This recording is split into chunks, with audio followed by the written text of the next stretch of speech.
Hello friends, welcome to my channel, myself Parag Dambulkar. In this video, we will see how to pass parameters to abstract data types. So as we have seen in last video, to some abstract data types we can pass parameters. For example, here you can see. So this is a class that we have defined. So this is a class sample.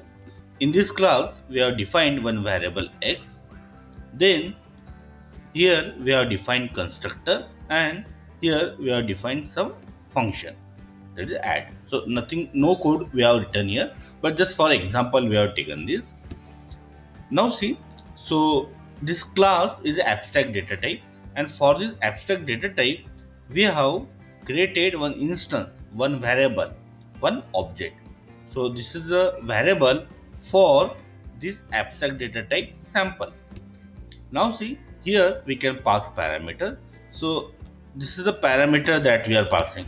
So to this abstract data type sample, class sample, we are passing 4 as a parameter, and where we are passing here.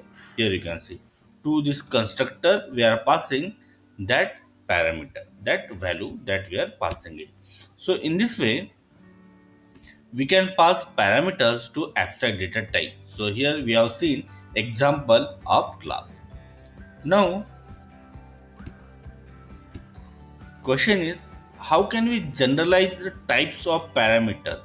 Now see, so if we have to work with different built-in data types, so in that situation we have to generalize them, otherwise we have to repeat that code multiple times. So how can we generalize types of the parameters? So for that there are various functionalities are provided in different programming languages. For example, in C++ we can use templates, while in Java programming language we can use generic classes. So we'll have some examples for that. So look at this. This is a C++ code. Here one class sample is written. In this sample class we have written one function swap func, and this swap func, this will swap two variables. So see, this function, one time we will use it to swap two integers, next time we will use it to swap two floats, and next time we will use it to swap two characters. So see, if we don't use generalized or generic data type, so in that situation we have to write this function, we have to write this code three times, but we want to generalize this. So for that we are using template. So by using same code, by using same function, we can use this function for swapping variables with different data types, for integer, for float, for character, and for that we are using template. So how template is used in C++ language? So before class definition we have to mention this. So see, template class T templates, and in angular bracket we are mentioning class T. So in this case T is generic data type. So here we have used T. T is a generic data type. And how type of this generic data type T will be decided? So see, here we have used T. You can mention any variable. You can use A, B, C, D, E, whatever it is.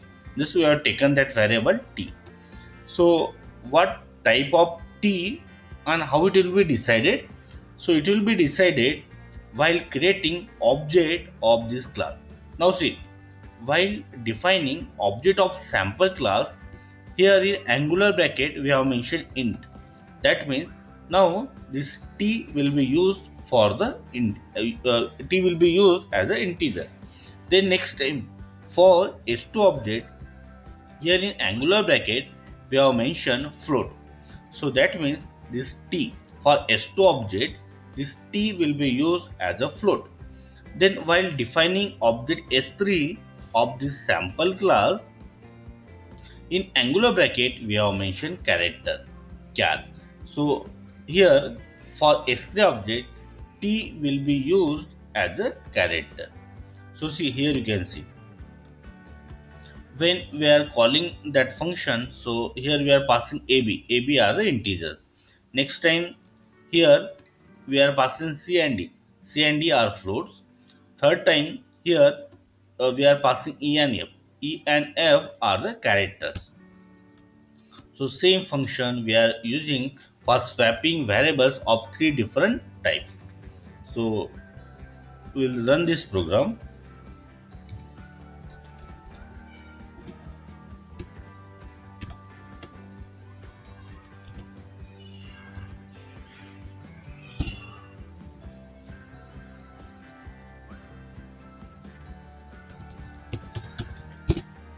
So here you can see, here we have swapped two integers, then we have swapped two floats, and then we have swapped two characters. In the same way, so in C++ we use templates. In the same way, in Java language we can use generic data type, and for that purpose syntax is this. So this class sample that we have defined, and after that in angular bracket we have to mention generic data type. So here we have used variable e, you can use any variable, and here just to print different values.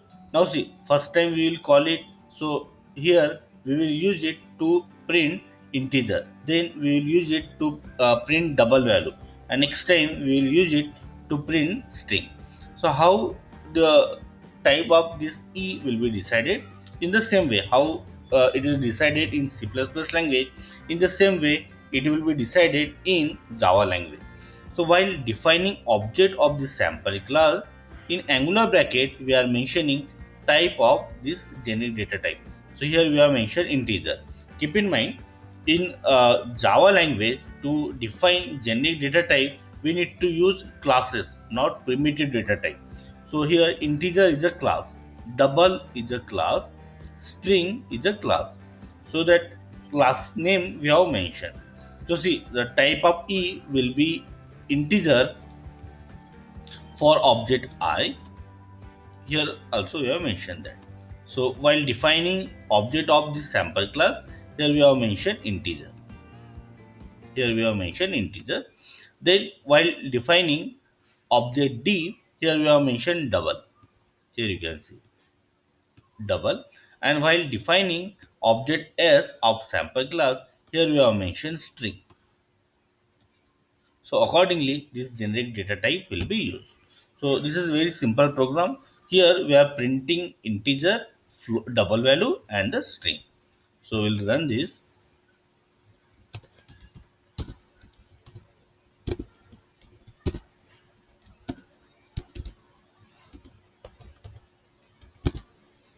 So we'll compile this code.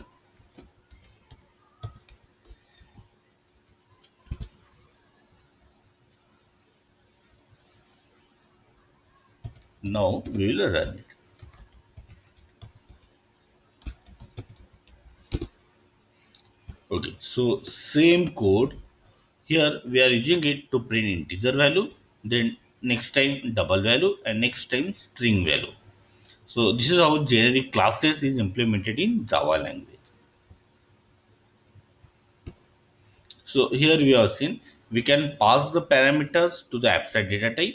For example, for classes we use constructor, and to generalize type of the parameter which are passed to the abstract data type, there are different functionalities are provided. For example, in C++ language, templates are provided. In Java language, generic classes are provided, and for that we have seen example. So friends, I hope you like this video. If yes, then click on like, subscribe to the channel, and don't forget to press bell icon so that you will get notification of my next video. So stay connected. Thank you.